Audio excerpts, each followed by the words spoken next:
साथियों, स्वागत है आपका अपने YouTube चैनल अपडेट इंफॉर्मेशन पर।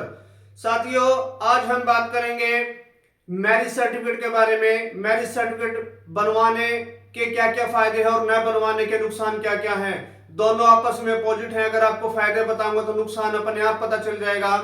जिस किसी मैरिड कपल की शादी हुई है अभी हाल फिलहाल में या होनी है या 1-2 साल हो गए हैं और उन्होंने अपना मैरिज सर्टिफिकेट नहीं बनवाया है, या आपकी जो वाइफ है वो आपकी फैमिली आईडी में नहीं आई है। पहले क्या होता था, रूल था करें डिपार्टमेंट का, यानी परिवार पहचान पत्र जो साइट है या हरियाणा सरकार का, कि अगर आप मैरिज सर्टिफिकेट बनवाते हैं तो आपकी वाइफ आपकी फैमिली आईडी में आ जाती थी और साथ के साथ फैमिली आईडी भी अलग हो जाती थी। वहां पर 4 ऑप्शन दिए जाते थे कि क्या दुल्हन दूल्हे के परिवार में जाना चाहती है, या दूल्हा दुल्हन के परिवार में जाना चाहता है, या दोनों ही हरियाणा से बाहर जाना चाहते हैं। अब ऐसा नहीं है साथियों। अब ऐसा करना होगा, आपको मैरिज सर्टिफिकेट बनवाना होगा। फैमिली आईडी अलग नहीं होगी, लेकिन मैरिज सर्टिफिकेट से आपकी वाइफ है आपकी फैमिली आईडी में आ जाएगी। क्योंकि अगर आपकी वाइफ आपके ससुराल पक्ष में यानी दुल्हन अपने मायके पक्ष की फैमिली आईडी में रहेगी तो उसके नुकसान बहुत ज्यादा है। आपको बहुत सी योजनाओं का लाभ लेने से वंचित रहना पड़ेगा। क्योंकि हरियाणा सरकार द्वारा अगर कोई भी स्कीम का लाभ दिया जाता है या कोई भी फॉर्म फिल किया जाता है वैकेंसी के लिए, तब भी उसके अंदर फैमिली आईडी से ओटीपी लेकर डाटा वेरीफाई किया जाता है और फैमिली आईडी का जो एड्रेस है, डिटेल है, उसको ही आगे फॉर्म में मेंशन किया जाता है।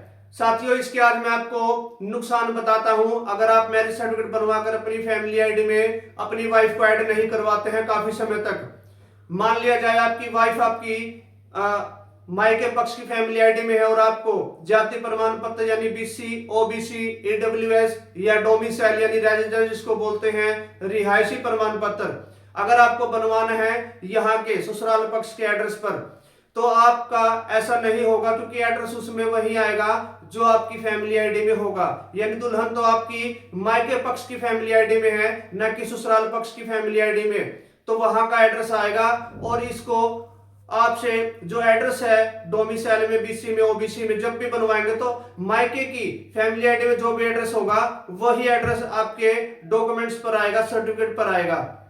दूसरा नुकसान ये है आपका, अगर आपकी फैमिली आईडी में आपकी वाइफ यहाँ नहीं आती है, मैरिज सर्टिफिकेट बनवाएंगे नहीं तो आपको जो राशन है जो मिलता है बीपीएल कार्ड में, अगर आप आते हैं बीपीएल कैटेगरी में है या गुलाबी कार्ड जिसको बोलते हैं, अगर आप उस कैटेगरी में आते हैं और आपकी वाइफ मायके पक्ष में ही ऐड रहेंगी तो आपका जो राशन मिलता है, जो बेनिफिट्स मिलता है सरकार के द्वारा फूड सप्लाई से, तो वो आपको नहीं मिलेगा।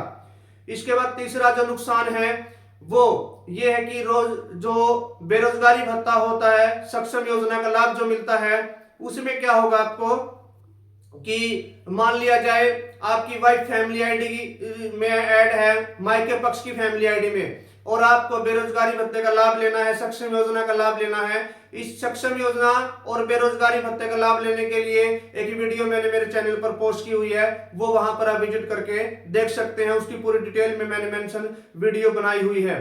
तो अगर आपको बेरोजगारी भत्ते का लाभ लेना है या फिर सक्षम योजना का लाभ लेना है तो इसके लिए भी आपको आपकी वाइफ को अपनी फैमिली आईडी में लाना पड़ेगा। इसके लिए ही आपको मैरिज सर्टिफिकेट बनवाने की जरूरत पड़ेगी। अगर आपकी फैमिली आईडी में आपकी वाइफ नहीं आती है तो आप यहाँ के बेस पर आपको सक्षम योजना का लाभ नहीं दिलवा सकते और ना ही आप बेरोजगारी भत्ते का लाभ ले सकते हैं। उसके बाद बात आती है, अगर दुल्हन की शादी दूल्हे दुल्हन की शादी हो जाती है और दुल्हन जो है एक बीपीएल फैमिली से बिलोंग करती है या फिर दुल्हन के माता पिता की लेबर कॉपी बनी हुई है, तो वहां पर उसको लेबर कॉपी पर 1 लाख रुपए का कन्यादान मिलता है। और जो एससी को जो शेड्यूल कास्ट होती है, एसटी कास्ट होती है, उसको 71,000 रुपए का, और जो बीसी कास्ट होती है उसको 51,000 रुपए का, और जो जनरल कास्ट होती है उसको 41,000 रुपए का मुख्यमंत्री विवाह सुकन्या योजना के तहत लाभ मिलता है बीपीएल कार्ड पर। तो आप अगर मैरिज सर्टिफिकेट नहीं बनवाएंगे तो आपको वो लाभ भी नहीं मिलेगा। और आपको मैरिज सर्टिफिकेट जो बनवाना होगा वो 3 महीने के अंदर, मैरिज सर्टिफिकेट लेट नहीं होता, 3 महीने से अगर आप 1 दिन भी ऊपर कर देते हैं बनवाने में तो आपका मैरिज सर्टिफिकेट लेट की कैटेगरी में आता है। और जो आपको कन्यादान के लिए अप्लाई करना पड़ता है मुख्यमंत्री विवाह सुकन्या योजना के लिए, वो 6 महीने के अंदर अंदर अप्लाई करना होता है। और जो लेबर कॉपी पर यानी मजदूरी कॉपी पर जो लाभ मिलता है कन्यादान का, वो 1 साल के अंदर अंदर अप्लाई करना पड़ता है। तो साथियों, अगर मान लो आप मैरिज सर्टिफिकेट बनवाने में लेट होते हैं तो आपको ये योजना का लाभ नहीं मिलेगा, क्योंकि इसकी टाइम लिमिट है, एक डेडलाइन लिमिट है हरियाणा सरकार द्वारा जो तय की गई है। इसके बाद साथियों, अगर आफ्टर मैरिज महिला प्रेग्नेंट होती है, बच्चा जन्म लेता है, प्रेगनेंसी के बाद जब बेबी बॉय होता है, यानी लड़का होता है, तो मातृत्व सहायता योजना का लाभ मिलता है। उसके लिए भी आपकी वाइफ का आपकी फैमिली आईडी में ऐड होना जरूरी है। अगर फैमिली आईडी में आपकी वाइफ ऐड नहीं है तो आप वो लाभ नहीं ले सकते हैं। उसके बाद अगर लड़की पैदा होती है तो आपकी बेटी हमारी बेटी, 3 लड़कियों पर यह लाभ मिलता है। लेकिन इसके बारे में मैंने डिटेल वीडियो बनाई हुई है, आप मेरे चैनल पर पोस्ट की हुई है वीडियो, जाकर डिटेल में देख सकते हैं।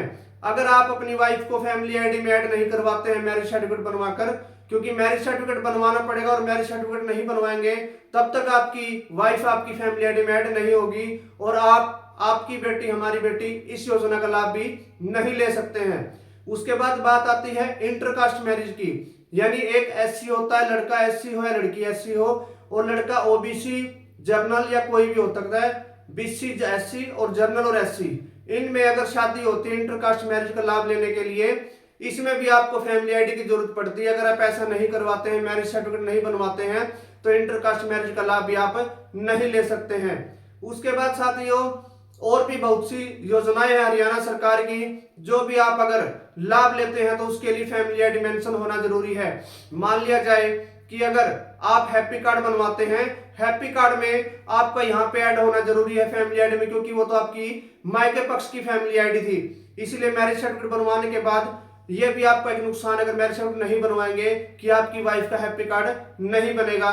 दूसरा, आयुष्मान कार्ड पे आजकल एक फैमिली आईडी मेंशन होकर आती है, क्योंकि अपडेट हो गए हैं फैमिली आयुष्मान कार्ड, और उन आयुष्मान कार्ड पर फैमिली आईडी जो मेंशन होती है, मान लिया जाए आपकी वाइफ आपके मायके पक्ष की, अपनी खुद के मायके पक्ष की फैमिली आईडी में ऐड है, ससुराल पक्ष की फैमिली आईडी में ऐड नहीं है, कल को उसको आयुष्मान योजना का लाभ लेना है। आधार कार्ड में तो एड्रेस आप चेंज करवा लेते हैं, किसी सरपंच या एमसी के जो फॉर्म आता है उसको सर्टिफाइड करवाकर आधार कार्ड सेंटर पर जाकर या किसी सीएससी सेंटर पर जाकर आप अपना जो एड्रेस है वो चेंज करवा लेते हैं। लेकिन वहां पर फैमिली आईडी में ऐड आपकी वाइफ अपने मायके में ही है, तो फैमिली आईडी जो होती है वही मेंशन होकर आती है आयुष्मान कार्ड पर। लेकिन आपका आधार कार्ड में एड्रेस तो ससुराल पक्ष का है, वहां पर ये आपको कंफ्यूजन होगी और आपको आयुष्मान योजना का लाभ लेने से वंचित होना पड़ सकता है।